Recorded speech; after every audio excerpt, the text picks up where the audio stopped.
Hey y'all, so I'm about to take lunch, so welcome back to the Car Chronicles, but I'm not on my way home from work this time. I'm just at the restaurant for lunch, and I am laughing so hard because my dad always sends me like little memes and videos and TikToks and stuff like that. He's a cool dad, and so he sent me this video that basically said what I was talking about in one of my videos the other day about how we're not asking men for money anymore. That's played out and it's corny. And so in the video it was saying like, y'all women, anyways, the video was saying like, y'all women need to stop trying to get a man to do something for you and just see what he does naturally on his own. And I could not agree more. I don't agree with all the things that my dad says or believes. I'm a rebellious daughter, but that I agree with that 1000%. Like, just see the type of man that he is, because even if you can push and pressure him into doing something, it's not going to last. It's not going to feel good for him. It's not who he truly is.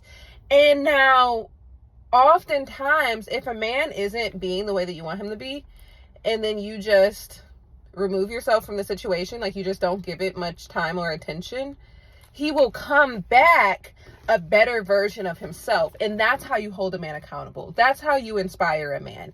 That's how you have a man telling you, I feel like you make me a better me. Like, I've had guys be like, yeah, I've done more for you than I've ever done for any woman. I feel like you make me a better man. And I didn't make them do anything. I just know what I'm looking for in a man. And if he's not doing that, then bye-bye. Like, I don't have any time for that. Like, I'm looking for something specific. And if you're not that, then I'm going to keep moving on. But what you need to know is men always know what they're supposed to be doing. Never accept bad behavior from a man, because he knows when he's being bad.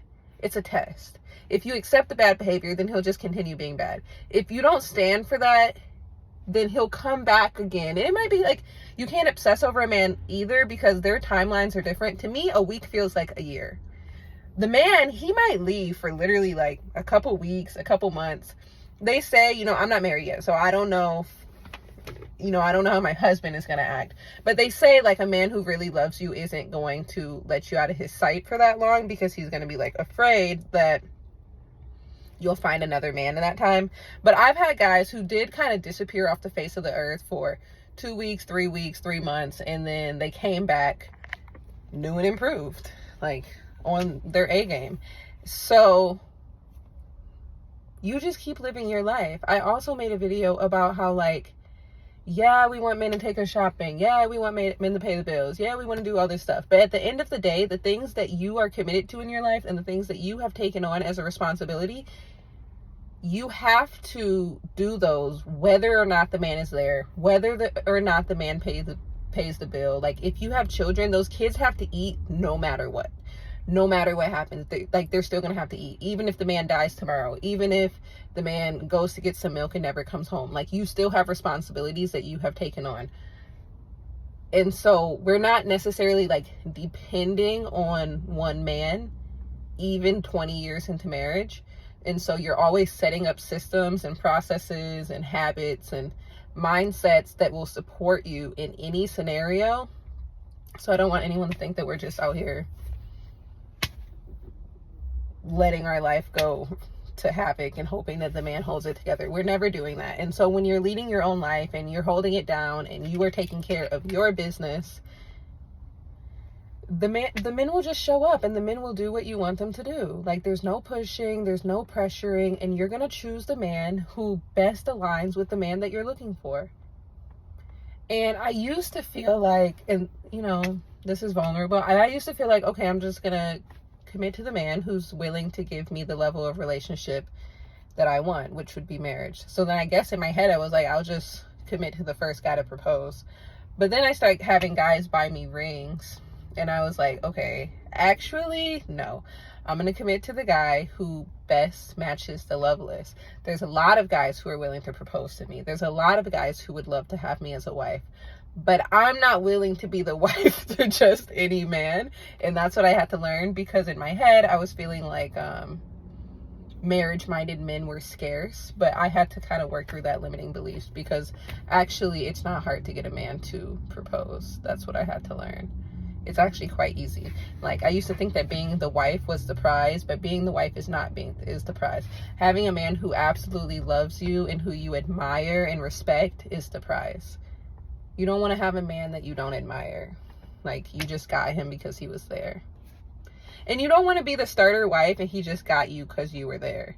I don't think that men do that as much as women, because they're not as, like, women really, really need that security. And so we're more likely to, like, quote unquote settle.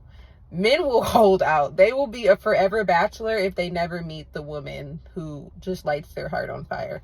Whereas a woman will be like, oh, like, being single is hard, paying bills is hard, and then you'll end up in a relationship that you had no business being in. So that kind of takes, like, some maturity and some, I guess, patience. I can't really think of the word, but I guess some patience to kind of hold out for what you really want. But that's something I've learned. I really want to be with a man who I admire and who I respect, rather than just the first guy who's willing to give me a ring. Because as I get older, I realize that is not as rare as I thought, and just being the wife to someone is not really the prize. I mean, that's nice, like, yay, someone liked you enough to marry you.